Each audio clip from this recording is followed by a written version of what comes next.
konuşurken flowing through baktığımız the temel circuit. terimler, Think about our bakmamız hose gereken başka example. That's our noktalar, terimler de pressure, vardır. right? Same thing with Alternatif akım. electricity. It's the force of the Bazen electricity that's flowing through alternatif a akım circuit. AC güç My olarak amperes, my bazen amps, AC güç olarak measure the adlandırılır. amount of Akım yönü current sürekli flowing. olarak So ileri that's geri my değişmesi flow through the anlamındadır. hose, Akım right? My pozitif amount yönden of negatif water yöne, that's sonra flowing through tekrar that pozitif hose. ve And sürekli finally, gidip I have gelir. an ohm. Akımın This bu is the yön measure değiştirme of the amount of sıklığı her impedance, sırada verilen the bir birim ölçüsüdür. Bu resistance that frekans electricity ölçüsüdür. Akımın encounters. sıklığı In yön our hose değiştirir bunu example, gösterir. this is our brother Alternatif taking the akım hose and bilgisi. bending it in O half akım ise and yalnızca making it harder for that bir water yönde to go akmasıdır. through. Pillerde So these are gördüğümüz kind of key güç terms türü. that we Akım tek look yönlü at akar. when we're Volt talking ve about ampere baktığımızda electricity. hatırlayın. Some Volt other key basınçlı, terms we amper want to akıştır. look at alternating current, sometimes called AC power. The direction of my current Volt constantly elektrik reverses kuvvetidir, back amper and eşittir. forth. Bu ikisini It goes from a çarptığımızda volt positive amper ya da direction to kilovolt a negative amper direction, back and forth, back and dediğimiz forth. Şeyi The frequency at which it elde goes edelim. back and forth is measured in a Doğru term called a akım ise hertz. akımın Right? yalnızca This is our birim frequency dakikasıdır. Filerde measurement. gördüğümüz How 3'te often olur. is my current Akım tek reversing back and yönlüdür. forth? So that's alternating current. I can also have direct current. My current only flows in one direction. This is DC power. So we think about this when we think about batteries. Batteries provide the current just in one direction. Alternating current, AC power, the current goes back and forth. So when I look at volts and amps, right? This is my, if I remember, volts is my pressure 600 volt and amps ve is my 96 flow, amper right? varsa Volts is my force of çarptığında electricity, amps is my flow. 57.6 kilovolt amper elde eder. When I multiply these two together, I get something Voltajı called volt amps. 480'e Or in this düşürüp case, a lot of times we'll see this in akımı 120'ye kilovolt amps or çıkarırsam yine kVA. 57.6 So if I have kilovolt a elde voltage eder. of 600 and amps Aynı of görünüm 96, için if I tek were fark daha to fazla akım multiply those two taşıyacağım için daha together, kalın I kablo get a yetmez bir kVA of yoldur. Akım eşittir 57.6 hortumun or çapı gibi. Akım arttıkça 57,600 volt amps. daha büyük I could kablo lower my voltage gerekir. down to 480 volts and increase my number of amps up to 120, and I would still get 57.6 kVA. So the same amount of apparent power coming out of there. The difference is I need a bigger wire because what I've done is I've increased my number of amps. Remember, amps is the size of my hose, the size of my wire, right? So for me to have more amps, I need to carry that along a bigger wire or through a bigger hose. Let's take my voltage down to 208 volts. Increase Voltajı my amps up to 208 volta düşürüp 277. akımı Again, I 277 get the same ampere amount of çıkarırsam apparent yine power, 7.6 57.6 kilovolt amper kVA. olur. But Fakat look bu at the durumda size of my wire now. It kablonun has to be 188% %188 bigger. daha büyük olması So higher gerekir. voltage Yani means fewer yüksek amps voltaj, and düşük smaller amper. wires. Okay, there's a relationship kablo. between the Düşük number of voltaj, amps yüksek and the amper, size of our büyük kablo. wires. Smaller wires, less expensive, right? Less copper that I need to buy to make that wire. So we need to start getting into Bunu our head that we would like to yerleştirmem için have küçük kablo daha smaller ucuzdur. wires, so Az bakım less amps. gerekir. In Aynı order gücü to taşımak do için that, akımı azaltmak to istiyorsak get the voltajı same arttırmamız amount of gerekir. apparent power, what do we have to Voltajı do? nasıl We değiştirelim? have to increase the Bir, voltage. Remember up there at the top we had transformatör 600 volts, kullanarak 96 amps. Down at the bottom we had 208 volts, 277 amps to get the same Step up. amount of apparent power coming out. Yükseltici transformatör So how do I change voltajı between arttırır. these Örneğin voltages? 208 I use volttan something 480 called a volta transformer. veya A step-up transformer 600'e çıkmak increases my istiyorsam voltage. step up So if I kullanırım. want to Voltajı go from artarsa akım 208 düşer, volts kablo to incelir. 480 to Step down 600, transformatör I would use a voltajı step-up azaltır. transformer. Voltaj And düşerse notice when I aynı gücü increase almak the için akım voltage, artar, kablo I'm kalır. lowering the İletim number of hattını düşük amps. voltajda Right? So I can taşımanız go with a neredeyse smaller imkansız wire olur. size. Yoldan I geçerken can also yolun have büyük something called elektrik a kaplarındaki step-down voltaj çok yüksektir. transformer. Bunun It sebebi decreases düşük my akım elde voltage. etmektir. But to carry the Yoksa same kablolar amount of devasa power, I have kalın to olurdu ve increase direkler my arasında number of amps. imkansız olurdu. Okay? Would be nearly impossible to suspend a low voltage transmission wire Alternatif from a akımı pole. 3 fazla dağıtmak, So as we're tek driving faz down the road and dağıtmaktan we look çok at those big ekonomik. electric Birazdan wires tek faz 3 faz farkını on the açıklayacağız. side, those run at very, Elektrik very, mıknatısları very hareketi high ile voltage. They have to üretilir. because they Dıştaki need to sabit be at lower amperage as they can. Otherwise, the wires would be very, very big, and they wouldn't be able to even suspend those. Also, it's much more economical to azaltmak, tek distribute faz azaltmak alternating çok da current ekonomik. AC Birazdan power tek faz 3 faz using farkını three-phase voltage açıklayacağız. sources as opposed to Alternatif single akım phase. And şu we're going to talk şekilde through what single çalışır. phase is versus Elektrik mıknatısların three-phase. hareketiyle. This is looking at alternating Dıştaki current, and this sabit is how alternating kahverengi current works. mıknatıslar Electricity is görünür. generated by the movement of Birbirlerinden 120 magnets. derece So you can see the ayrılırlar. brown magnets Ortada that ise dönen are mıknatıslar vardır. stationary, right? Bu So you see mıknatıslar the three döndükçe brown magnets on the dıştaki outside. mıknatıslarla They're in a circle. They're each hızlanırlar ve separated from elektrik each other by üretirler. 120 degrees, right? 360 degrees in a circle, 120 degrees between those, right? In the middle of that, we have moving magnets. And as those magnets move along, they will align with one of the magnets, right? So at this point right here, the magnets are aligning with the one in the lower left. Aşağıda And as we şekillerde move a little bit farther, we're now görünen aligning with the one in the lower right. çok And as we continue to move, it will align with the one at the top. These movement of magnets is what generates the electricity. And you see three different arrows there that are growing and shrinking in size. They grow and shrink in size based on how well those magnets are lined up with the stationary magnets on the outside. So alternating current, the direction of current flows alternatif akımda reverses akımın yönü sinüs dalgası cyclically, şeklinde reverses in a pozitif ile sine wave. It negatif goes arasında back and gidip forth, gelir. back and forth. ABD'de bu Many, many times each second. In the 60 US, hertz'tir. Yani they're at saniyede 60 hertz, so 60 60 times a kez tam second, dalga hareketi those olur. magnets are lining up with each Avrupa'da other ve and creating Asya'da the tipik maximum olarak amount of current and then it'll go down to 50 Hz. 0, and then we'll have the maximum negative amount of current. So it'll go back and forth 60 times a second. In Europe and Asia, typically it's at 50 hertz. 50 times per second those magnets are spinning around. Direct current, typically, Doğru akım ise we're genellikle going to see telekom this in testlerinde telecom görülür. facilities, right? So it was always Örneğin strange to me when I was growing kesildiğinde up eski when telefonlarımızın the hala electricity was çalışmasının off, sebebi our landline phones telekom still worked. testlerinin It's devasa because these batarya phones were being bankalarıyla run DC off güç of DC sağlamasıdır. current. Big banks of batteries in the at the telecom facilities. Typically don't see direct current ABD'de in US DC data güç centers. merkezlerinde We have yaygın very heavy değildir. resistive Çünkü losses uzun over mesafede büyük longer tıraş distances, kayıtları vardır. right? Kablo So kesitleri it's aşırı hard büyük to carry maliyet large artar. amounts of power a long distance using direct current. And we also have large conductor sizes, and that means it's expensive for us to wire in direct current. There are some instances where we'll see direct current in the data center, but it's not typically used. Almost all data center equipment is designed for AC power. Certainly this is changing a little bit. We'll talk about Facebook and one of the modules and what they're doing in their data center with a combination of AC power artı and DC DC bir power. sistem. But if you take a typical server that you're going to buy from someone, put it in a rack, it's got AC power piyasada plugs in the tipik bir back. It sunucu doesn't AC have a way girişidir. to input DC power into Arkasında there. It's AC another güç reason kablosu why vardır. we almost DC giriş yoktur. always see AC power in the data Bu centers. nedenle veri merkezi neredeyse aynı. So we have single Her zaman phase AC versus güç three görürüz. phase power. Tek Single faz phase, ve notice üç we've faz got a sine güce wave bakın. up there, right? Tek Single faz. phase, the current Tek is still bir sinüs alternating. It dalgası still goes vardır. from high to low, Üç, down through pozitiften zero and back negatife up gider. again, right? Sıfırı When geçer. the AC Tekrar power çıkar. enters the building as a single Binalara gelen voltage, there's two wires that come in. tek It's referred voltaj to ve as iki single telli phase. iletimi ifade I can eder. also have three phase power.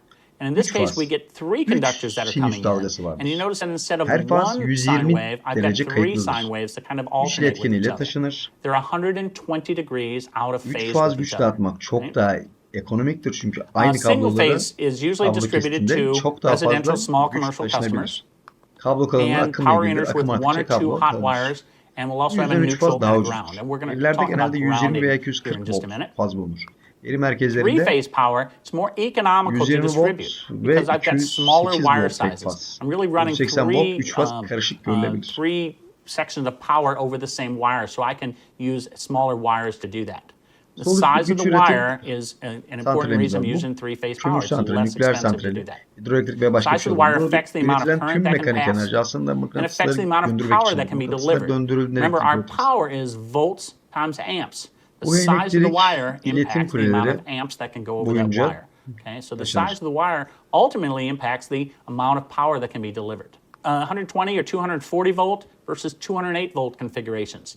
Residential customers, so your typical homes, are going to use single phase power, either 120 or 240 volts. When I get to a data Güç center, dağıtımına I might şebeke have some yönetim single phase testlerinden 120. başlayarak I might also have some evimize single veya phase veri merkezimize 208 kadar volts. bakalım ve I bunun might nasıl also çalıştığını have three phase Evlerde power genelde going 120 veya to data 240 centers volt as tek well. faz bulunur. Right? Veri I could very well have a merkezlerinde mix 120, of these various tek faz power 480 ise 3 configurations faz going into my data görünebilir. center.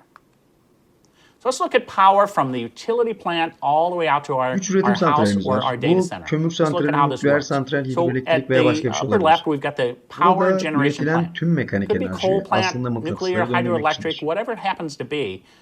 All that mechanical energy that we generate there is all about spinning those magnets around. Ve elektrik I spin üretiriz. those magnets around, those create electricity.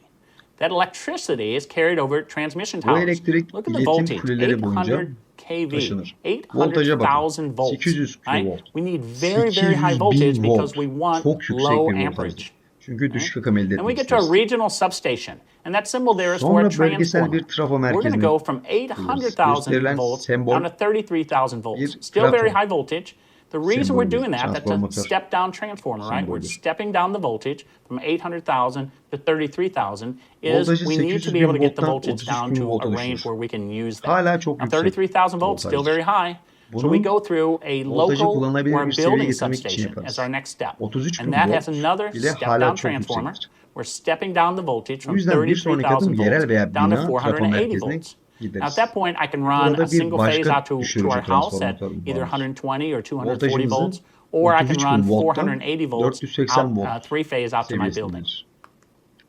Let's look at Bu real noktada tek versus faz apparent power. Big difference between these two. 120 And same thing veya with our 240 hose. volt Remember our gücü hose example? evlere Our brother's chasing us gönderebilirim. around the yard, and Görünür he's got güç ve gerçek a güç certain çok amount büyük of fark. pressure in the hose, a Hortum certain nedeniyle size hose. geri That's dönelim. their apparent Kardeşiniz power, bizi right? The product of kovalarken voltage and nozulu belli current, miktarda and açtık. it Hortumun is expressed in genişliği volt belli. amps.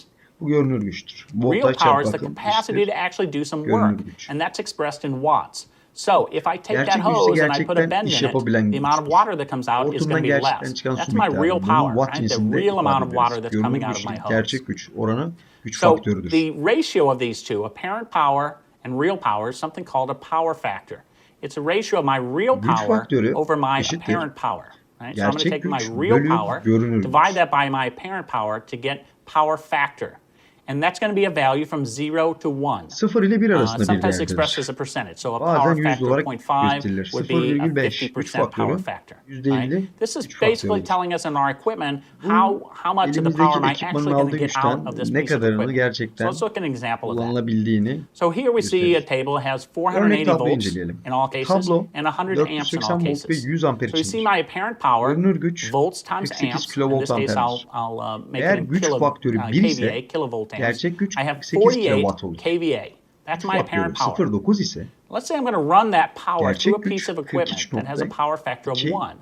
That means kilowatt all olur. of my apparent power comes all the way through, right? Yani My kayıp my vardır. real power matches my apparent power when I have a power factor of 1. So if I have a power factor of 1, my real power is 48 kilowatts. Let's say my power factor, though, was only 0.9. Even though it looks like I've got 48 kVA, and I do, I only get 43.2 kilowatts out of that. I've Güç lost faktörü some of that power to the equipment, right? Some of that power is lost. It's important to know, here's what I pay for. I pay for my apparent power. So the electric company doesn't care how I use the power. They want to know how much power I'm using from them. So I pay for 48 kVA. I'm only getting 43.2 kilowatts out of that. And look at the power piyasaların factor tipik of güç faktörü 0.8. 0,8 I'm only getting civarındır. Yani siz 48 38.4 kilowatt satın kilowatts out of alırsanız that. ama 0.8, by the way, is a pretty typical 0,4 power kilowatt factor for a gerçek lot güç of elde edersiniz. UPSs. Şirket So I sizden pay for my kilowatt 48 amper üzerinden kVA. para alır. I have a power factor of Kullandığınız gerçek 0.8 on watt my UPS, üzerinden değil. and I only get Bu 38.4 yüzden veri kilowatts merkezi out of that. tasarımında Right? güç So it's faktörü important to know that when we're sizing UPSs and so kritik on. We'll talk önemlidir. more about power factor as we move through power. Let's look at a couple Güç power hesaplamaları. calculations. If I want to calculate watts Tek faz hesaplama. for single phase, my number of watts is equal to volts times Watt amps eşittir times my power volt factor. çarpı amper Right? çarpı güç faktörü. For three phase, it's the same thing. Güç faz Volts hesaplama. times amps times my Watt power factor eşittir volt times çarpı some strange amper value of çarpı 1.73. Now, güç where did that faktörü come çarpı from? Well, let's look at that. I have a math degree somewhere back 1,73 in nereden in gelir? my background, so I like to flaunt that every once in a while. Throw my math degree out there. So we'll do a little math here. Here's my single phase. Kök üç. I have from neutral Üç to faz line 1, arasındaki right? I've only got 120 one derece line. faz It's a farkı single nedeniyle phase. bu katsayı Okay? oluşur. And let's say that that's got a value of Bu 1. nedenle 3 Okay? faz watt Now I hesabı turn için and ek look at olarak three phase. 1,73 Three phase, I have line ile 1, line 2, and line 3. And whereas in single phase, I look at the length from neutral to line 1. When I get to three phase, I'm looking at line 1 to line 3, or line 1 to line 2, or line 2 to line 3. Y bağlı yük. Now I know that line there is Kökle longer bağladığımızda than the 3 red faz line, kırmızı, yeşil, but how mavi long yumrukları is it? birleştirir ve Y Let's şekli do a oluşur. little Bu math yüzden here. buna Y I bağlı know attık. the Hatlar arası voltaj phase 208 difference volt. between line Faz 1 and voltajı line 2 and line 120 volt. 3, they're all separated 208 by 120 bölü degrees. 173. If I O da cut that in eşittir half, 120 I have a volt. 60 degree Akım için angle. I remember a little bit of durum trigonometry. farklıdır. I know that the sine of 60 Faz degrees akımı is eşittir hat square root of 3 akımıdır. over 2. Yani akım değeri And let's see, I've got değişmez. two of those, so I've got the square root of 3, Motor which gücü. happens to be 1.73. Mesela So when I look saptıyoruz. at three-phase power, if I want to get the number of watts, I have to take volts times amps times power factor, just like with single phase. But because I know that that line-to-line difference is bigger, I multiply that by 1.73.